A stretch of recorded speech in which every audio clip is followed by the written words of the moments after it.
Hello students আজি আমি আলোচনা কৰিম তোমালোকৰ ক্লাস 4 অৰ্থাৎ চতুৰ্থ শ্ৰেণীৰ অসমীয়া বিষয়ৰ প্ৰথম অধ্যায় পাঠ 2 এটা ফুটা কলক এই চেপ্টাৰটো আজি আমি আলোচনা কৰিম ঠিক আছে তোমালোকৰ ইয়াতে এটা ফুটা কলক এটো এটা ষ্টৰী হয় কাহিনী হয় এটো তোমালোকে পঢ়িবা ভাল লাগিব ইন্টাৰেষ্টিং পাবা এটো তোমালোকে ভালদৰে পঢ়ি লবা ঠিক আছে এই কাহিনীটো তাৰ পিছত আমি ইয়াৰ থকা ইম্পৰ্টেন্ট কোৱেশ্চন আনসাৰ বিলাক আমি আলোচনা কৰিম ঠিক আছে তো পলম নকৰি আজি আমি প্ৰশ্ন উত্তৰখিনিলৈ যাওঁ ঠিক আছে ইয়াতে তোমালোকে চাবা ইয়াতে ক্ৰিয়াকলাপৰ পাঠভিত্তিক প্ৰশ্ন পাঠভিত্তিক প্ৰশ্ন উত্তৰবোৰ চাম আমি তো ইয়াতে 1 নম্বৰত কি দিছে তলত দিয়া প্ৰশ্নবোৰৰ শুদ্ধ উত্তৰটো বাছি উলিয়াই সঠিক বৃত্তটো পূৰ কৰা ঠিক আছে ইয়াতে আমাক প্ৰথম কোৱেশ্চনটো কি দিছে পানী ভাৰী জনে কান্ধত কলটোৰ ভাৰ বান্ধি লৈ বাটটোৰ কোনফালেদি অহা যোৱা কৰিছিল বাটটোৰ বাওফালে ঠিক আছে ইয়াতে এনসাৰটো হ'ব বাটটোৰ বাওফালে ঠিক আছে তাৰ পিছত নেক্সট কোৱেশ্চন কি দিছে বন্ধু এতিয়াহে মনটো ভাল লাগিছে নুফুটা কলটোৰ মনটো কেতিয়া ভাল লাগিছিল যেতিয়া ইয়াতে অপচন দিছে যে লগৰ কলটোৰ গাত ফুটা হৈছিল ফুটা কলটো আগত অলাগতিয়াল নহয় বুলি জানিব পাৰিছিল ইয়াৰ এনসাৰটো হ'ব ফুটা কলটো অলাগতিয়াল নহয় বুলি জানিব পাৰিছিল তোমালোকে কাহিনীটো পঢ়িবা পঢ়িলে গম পাই যাবা যে ইয়াতে এনসাৰবোৰ কি হয় তথাপি মই কৈ দিছো ফুটা ইয়াতে নেক্সট কোৱেশ্চনৰ এনসাৰটো হ'ব খ ইয়াতে খটো বৃত্তটো পূৰ কৰিবা আৰু ইয়াতে গটো পূৰ কৰি দিবা ঠিক আছে নেক্সট আমাৰ 2 নম্বৰ কোৱেশ্চন কিটো চাবা 2 নম্বৰ কোৱেশ্চন কেইটাত কি দিছে চাবা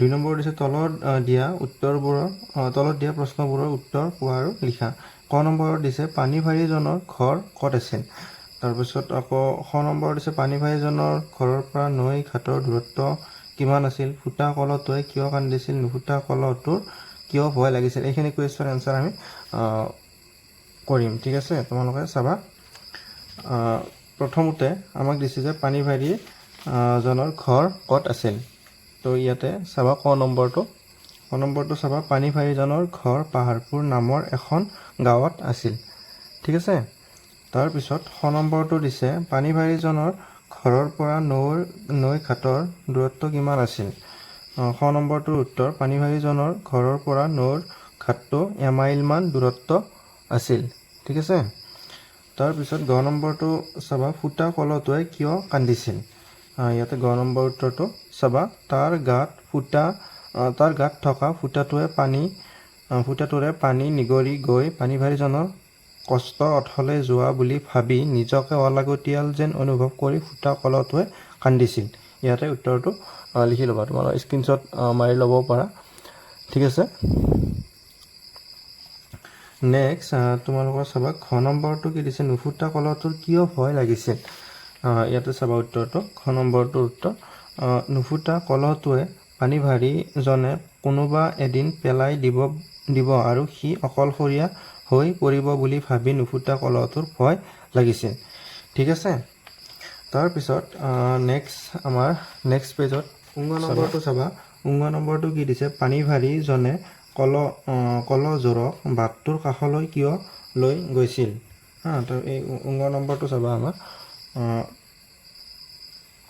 উত্তৰটো 19 নম্বৰ উত্তৰ পৃথিৱীৰ সকলো বস্তু আৰু সকলো কামৰে যে মূল্য আছে সেই কথা বুজাবলৈ আৰু ফুটা কলটোৰ উপকাৰিতাৰ এটা দৃশ্য দেখুৱাবলৈ পানী ভাৰী জনে কলজোৰক বাটটোৰ কাষলৈ লৈ গৈছিল ঠিক আছে তাৰ পিছত প্ৰথম 6 নম্বৰটো কি দিছে আমাক চাবা বাটটোৰ একাষে কিয় ফুল ফুলিছিল এইটোৰ উত্তৰ চাবা প্ৰথম 6 উত্তৰ পানী ভাৰী জনে বাটৰ যিটো কাষেৰে পানী কঢ়িয়াই নিছিল সেই কাষত ফুটা কলটোৰ পৰা পানী বাগৰি পৰি থকাৰ বাবেহে পানী পাই বাটটোৰ একাষে ফুল ফুলিছিল মানে যেতিয়া গছ গছনি পানী পায় তেতিয়া ফুলে সতেজ হৈ উঠে তো সেনেকৈ যোনটো ফালেদি পানী ভাৰী জনে বাটটোৰে অহা যোৱা কৰিছিল যোনটো ফালেৰে অহা যোৱা কৰিছিল সেই ফালটোত ফুটা কলটোৰ পৰা পানী নিগৰি পৰিছিল আৰু ফুলবোৰ ফুলি উঠিছিল পানী যাই ফুলত পৰিছিল ঠিক আছে। তাৰপিছত তোমালোকে 3 নম্বৰটো চাবা। 3 নম্বৰটো কি দিছে, দলত আলোচনা কৰি তলত দিয়া প্ৰশ্নকেইটাৰ উত্তৰ কোৱা। এইটো আমাক কি কৈছে, দলত আলোচনা কৰি আমাক প্ৰশ্নৰ উত্তৰকেইটা ক'ব দিছে। ঠিক আছে। ক নম্বৰটো চাবা, পানী ভাৰীজন ফুটা কলহটো আৰু নুফুটা কলহটোৰ ভিতৰত কোনটো চৰিত্ৰ তোমাৰ আটাইতকৈ ভাল লাগিল আৰু কিয় লাগিল। এইকেইটা কুৱেশ্যন পৰীক্ষাৰ বাবে ইমান ইম্পৰ্টেণ্ট নহয়, কিন্তু তথাপিও মই দিছোঁ। চাবা, ক নম্বৰ উত্তৰটো কি দিছে চাবা, পানী ভাৰীজনৰ চৰিত্ৰটো মোৰ আটাইতকৈ ভাল লাগিল কাৰণ তেওঁ ফুটা কলহটোক অলাগতিয়াল বুলি পেলাই নিদি তাৰ জৰিয়তেও যে প্ৰকৃতিৰ উপকাৰ হৈছে সেই কথা মৰমেৰে বুজাই দিছিল। ঠিক আছে, ইয়াতে ক নম্বৰটোৰ উত্তৰটো হৈ গ'ল। নেক্সট চাবা, খ নম্বৰটো, ফুটা কলহটো নুফুটা কলহটোৰ এজন ভাল বন্ধু আছিল। এই কথাষাৰ সাধুটোৰ কোনখিনি কথাৰ পৰা তুমি বুজি পালা। তো ইয়াতে ইয়াৰ উত্তৰটো চাবা, ফুটা কলহটোৰ পৰা পানী নিগৰি যোৱা দেখি নুফুটা কলহটোৱে বেজাৰ পাইছিল আৰু তাক কোনোবাই পেলাই দিলে সি অকলশৰীয়া হ'ব বুলি ভয় কৰিছিল। আনহাতে ফুটা কলহটোৱে নিজৰ কামৰ মূল্য বুজি আনন্দিত হোৱা দেখি নুফুটা কলহটোৰো বৰ ভাল লাগিছিল। এই কথাবোৰৰ পৰা বুজি পালোঁ যে সিহঁত ভাল বন্ধু আছিল। ঠিক আছে, ইয়াৰ পৰা আমি খ নম্বৰ উত্তৰটো পাই গ'লোঁ। নেক্সট চাবা, 4 নম্বৰটো। 4 নম্বৰটো কি দিছে, তলত দিয়া পানীৰ টোপালৰ মাজত থকা শব্দবোৰৰ অৰ্থ কাষৰ কলহৰ পৰা বিচাৰি উলিয়াই খালী ঠাই পূৰ কৰে। ইয়াতে পানীৰ টোপালটো যি আছে, ইয়াতে কেইটামান আমাক শব্দ দিছে আৰু ইয়াতে আমাক অৰ্থবিলাক লিখিব দিছে আৰু কলহটোত সেই অৰ্থখিনি লিখাই আছে, আমাক সঠিকভাৱে লিখিব দিছে। ঠিক আছে, ইয়াতে নিতৌ দিছে। নিতৌৰ অৰ্থ হ'ব আমাৰ ইয়াতে দিয়া আছে সদায়। সদায়টো হ'ব নিতৌৰ অৰ্থ। নিতৌ মানে সদায়। তাৰপাছত আছে আহুকাল। আহুকাল মানে বিপদ বিঘিনি। ইয়াতে লিখিছোঁ, ইয়াতে আছে কলহটোত বিপদ বিঘিনি। আহুকাল মানে বিপদ বিঘিনি। তাৰপিছত আছে অলাগতিয়াল। অলাগতিয়াল মানে কি হয়, অলাগতিয়াল মানে কামত নলগা। যিটো আমাক কামত নালাগে সেইটো অলাগতিয়াল বুলি কওঁ। ঠিক আছে, এইটো কামত নলগাটো ইয়াতে লিখিবা। তাৰপিছত আছে জাতিস্কাৰ। জাতিস্কাৰ মানে সুশোভিত। এইটো এনচাৰটো হ'ব সুশোভিত। জাতিস্কাৰ মানে সুশোভিত। ঠিক আছে, এইকেইটা তোমালোকে লিখি ল'বা। ঠিক আছে, তাৰপিছত আৰু ইয়াতে জানো অহা কিবা দিছে, এইটো এইখিনি তোমালোকে পঢ়ি ল'বা। ঠিক আছে, তাৰপিছত আমি আলোচনা কৰিম 5 নম্বৰটো। 5 নম্বৰত কি দিছে, তলত দিয়া বাক্যটোৰ পদসমূহ তলৰ বাকচকেইটাত বেলেগ বেলেগকৈ লিখা।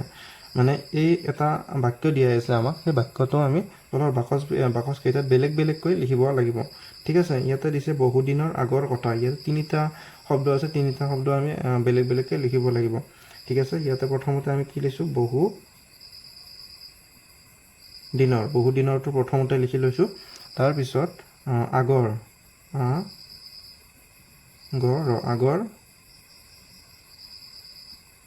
কথা, বহুদিনৰ আগৰ কথা আমি বেলেগ বেলেগকৈ লিখি লৈছোঁ। ঠিক আছে, এইটো বাক্য আমি বেলেগ বেলেগকৈ লিখিছোঁ। নেক্সট পেজত চাবা, ইয়াতে দিছে চাবা, ইয়াতে দিছে নেক্সট বাক্য, কলহটোৰ গাত সৰু ফুটা এটা হ'ল। ঠিক আছে, এইটো চাবা, এইটো মই লিখিছোঁৱে অলৰেডি। কলহটোৰ গাত সৰু ফুটা এটা হ'ল। এনেকৈ বেলেগ বেলেগ শব্দকেইটা ভাঙি ভাঙি বেলেগ বেলেগকৈ আমি লিখিব লাগে। ঘৰ দিয়ে দিছে আমাক। তাৰপিছত এবাৰ খ নম্বৰটো চাবা, এইটো আমাৰ 5 নম্বৰৰ খ আছিল, এইটো 5 নম্বৰৰ খটো চাবা, তলত দিয়া বাক্য দুটাৰ পদসমূহ ওলট পালটকৈ দিয়া আছে। ইয়াতে বাক্য দুটা শব্দবোৰ ওলট পালটকৈ দিয়া আছে। পদসমূহ সঠিক স্থানত বহুৱাই শুদ্ধ বাক্যটো খালী বাকচত লিখা। আমাক শুদ্ধ বাক্যটো খালী বাকচত লিখিব দিছে। ইয়াতে প্ৰথম বাক্যটো দিছে, ভাল এজন ল'ৰা ৰাম। এইটো অশুদ্ধকৈ আছে বাক্যটো। আমি যদি শুদ্ধকৈ লিখোঁ তেতিয়া হ'ব ৰাম এজন ভাল ল'ৰা। ৰাম এজন ভাল ল'ৰা। ইয়াতে দিছোঁ ৰাম এজন ভাল ল'ৰা। ঠিক আছে, তাৰপিছত দ্বিতীয় বাক্যটো কি দিছে শ্ৰেণীত চতুৰ্থ তেওঁ পঢ়ে এইটো অশুদ্ধকৈ আছে শুদ্ধ বাক্যটো হ'ব তেওঁ চতুৰ্থ শ্ৰেণীত পঢ়ে এইবোৰ তেওঁ চতুৰ্থ শ্ৰেণীত পঢ়ে লিখিছোঁ তোমালোকে লিখি লোৱা তেওঁ চতুৰ্থ শ্ৰেণীত পঢ়ে ঠিক আছে তাৰপিছত ইয়াতে নেক্সট আমাৰ 6 নম্বৰ চাবা 6 নম্বৰটো দিছে দলত আলোচনা কৰি কোৱা তো 6 নম্বৰটোৰ ক নম্বৰটো কি দিছে চাবা 6 নম্বৰটোৰ ক নম্বৰটো দিছে পানী অনাৰ বাহিৰে কলহ আন কি কি কামত ব্যৱহাৰ কৰা হয় ঠিক আছে পানী অনাৰ বাহিৰে কলহ আন কি কি কামত ব্যৱহাৰ কৰা হয় এইটোৰ উত্তৰটো চাবা পানী অনাৰ বাহিৰেও কলহত দৈ পতা হয় বিয়া সভা বা পূজাত মংগল কলহ হিচাপে সজোৱা হয় আৰু ঘৰত বিভিন্ন লাগতিয়াল বস্তু থবলৈ ব্যৱহাৰ কৰা হয় ঠিক আছে এইখিনি তোমালোকে লিখি ল'বা তাৰপিছত খ নম্বৰটো দিছে কলহৰ বাহিৰে মাটিৰে গঢ়া আন কি কি পাত্ৰ তুমি ব্যৱহাৰ আন কি কি পাত্ৰ আমি ব্যৱহাৰ কৰোঁ আৰু কি কি কামত ব্যৱহাৰ কৰোঁ ইয়াৰে খ নম্বৰটো উত্তৰটো চাবা খ নম্বৰটো কি দিছে চাবা কলহৰ বাহিৰে আমি মাটিৰ চাকি যিটো আমি পোহৰৰ বাবে ব্যৱহাৰ কৰোঁ পেকেটত দিছে পোহৰৰ বাবে তাৰপিছত মাটিৰ টাব ফুল ৰুবলৈ আজিকালি বহুত চলি আছে সেইটো চলি থাকে মাটিৰ টাব বা প্লাষ্টিকৰো ওলাইছে কিন্তু মাটিৰ টাব আছে ঠিক আছে তাৰপিছত আৰু মাটিৰ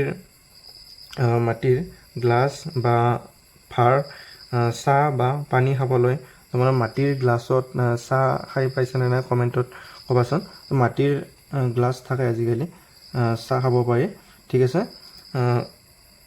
আৰু কি হয় মাটিৰ গ্লাছ ভাৰ চাহ বা পানী খাবলৈ আৰু মাটিৰ চৰু আখলত ৰান্ধিবলৈ মাটিৰ চৰু যিটো আমি চৌকা বুলি কওঁ চৌকাত ৰান্ধিবলৈ আমি ব্যৱহাৰ কৰোঁ মাটিৰ চৰু ইত্যাদি বা সেইটো কামত ব্যৱহাৰ কৰোঁ তো উত্তৰটো দৰাচলতে লিখিবা কলহৰ বাহিৰে আমি মাটিৰ চাকি পোহৰৰ বাবে মাটিৰ টাব ফুল ৰুবলৈ মাটিৰ গ্লাছ বা ভাৰ চাহ বা পানী খাবলৈ আৰু মাটিৰ চৰু আখলত ৰান্ধিবলৈ ব্যৱহাৰ কৰোঁ ঠিক আছে এইটো তোমালোকৰ খ নম্বৰৰ উত্তৰ লিখি ল'বা ঠিক আছে আৰু ইয়াৰ পিছত বাকীবোৰ কুৱেশ্যন ইমান ইম্পৰ্টেণ্ট নহয় তো এইখিনিয়ে আছিল আমাৰ এই চেপ্টাৰটোৰ ইম্পৰ্টেণ্ট কুৱেশ্যন ঠিক আছে তোমালোকে আশা কৰোঁ ভিডিঅ'টো ভাল পাইছা আৰু যদি ভিডিঅ'টো ভাল লাগিছে ভিডিঅ'টো লাইক কৰি দিয়া আৰু ভাল কমেণ্ট কৰিবা আগলৈ কি ভিডিঅ' বনাব লাগে কি বুজি পোৱা নাই ঠিক আছে আৰু ভিডিঅ'টো চেনেলটো ছাবস্ক্ৰাইব কৰি দিবা আৰু শ্বেয়াৰ কৰি দিবা ভিডিঅ'বোৰ ঠিক আছে আজিলৈ আহিছোঁ বাই বাই টেক কেয়াৰ